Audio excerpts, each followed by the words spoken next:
Hello, my name is Gillian Traise. I'm a physiotherapist and I'm here today to support you in what will look like a long time of shutdown and isolation and not being able to do the things that we would normally do in our everyday life. And it's very important at this time that we have a plan. Often it is said to us by the social psychologists and the psychologists that when we feel like our life is out of control, the most important thing we can do is control the things that we can control.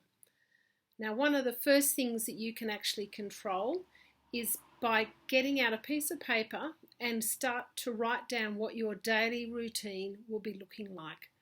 You need to put into it the things that you have to do every day, whether it's some cooking, some cleaning, looking after things around your house. And then on top of that, I want you to put it in your timetable some specific times to exercise. And it would be good if you could break them up through the day so that you have some specific activities that you think of through the day. And I'll be giving you some examples of that in a moment. In addition to that, I need you to be actually timetabling some social contact. So again, making appointments if you need with people.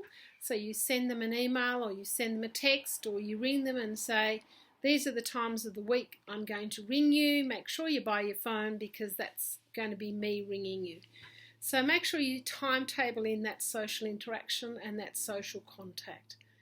And by creating a routine and by creating some control around your everyday life, you'll start to get more control back and feeling less out of control. At the minute, the world is full of anxiety, and it's very important that you look for ways to reduce your anxiety.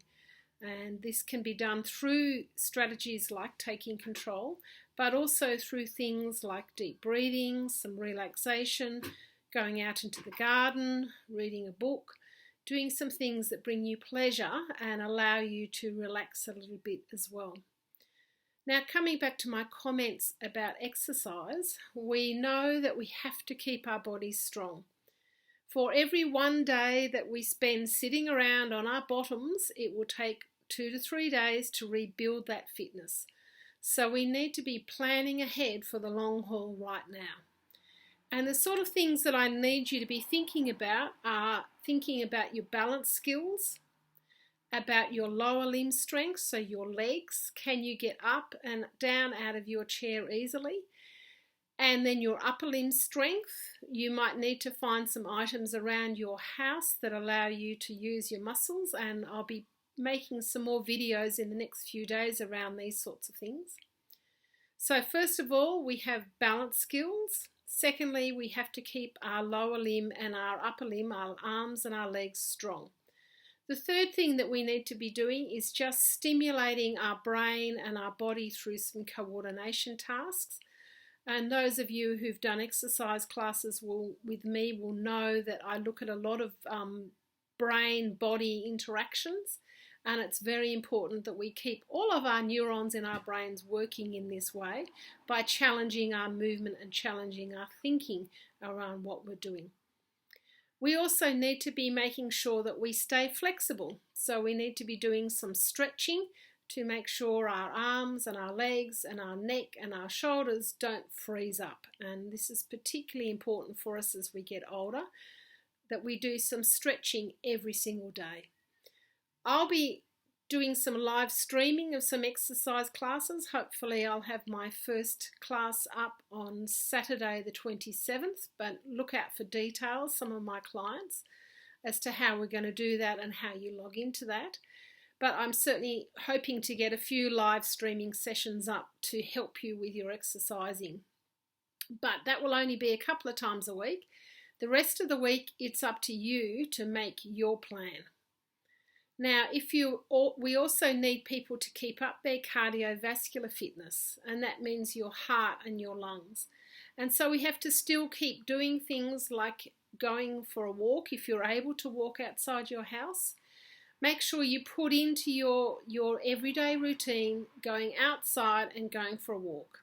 Even if it means up and down your garden, that's fine. In fact, there was a lady who lived around the corner from me, and she used to walk 100 laps around her yard and her yard fence every morning. and that lady was in her 90s.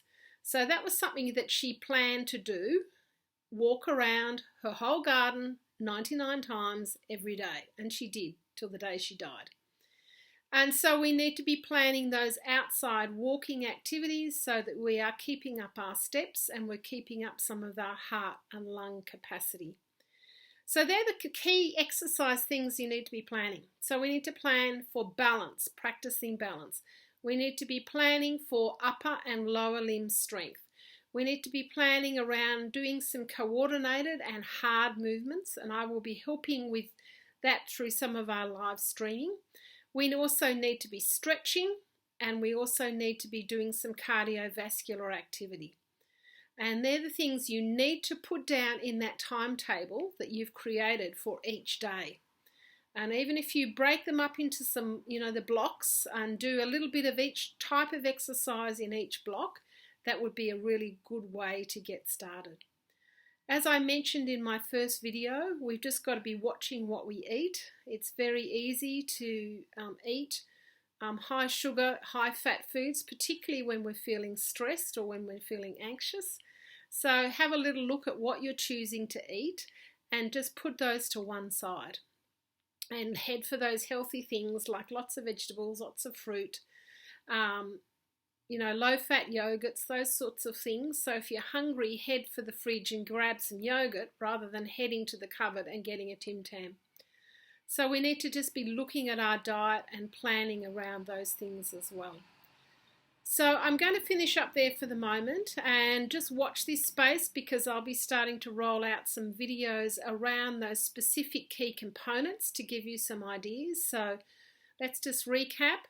Balance skills, lower and upper limb, so arm and leg strength, coordination tasks, flexibility tasks, and some aerobic fitness. So that means actually moving. Now the recommendation for moving, if you're going for a walk, is again between 30 and 40 minutes a day of moderate activity, and I'll be talking about what that means in some other videos. But basically you actually have to walk more than you talk. So it's not just about talking, it's actually about walking and getting your heart rate up. So I hope there's some helpful things for you to think about as we plan ahead, because I think at the moment, the more we plan and the more we take control of our lives, the easier this process is going to be for all of us while we're stuck at home and unable to do all the things that we normally do. So stay well and take care and watch out for some more videos soon. Bye.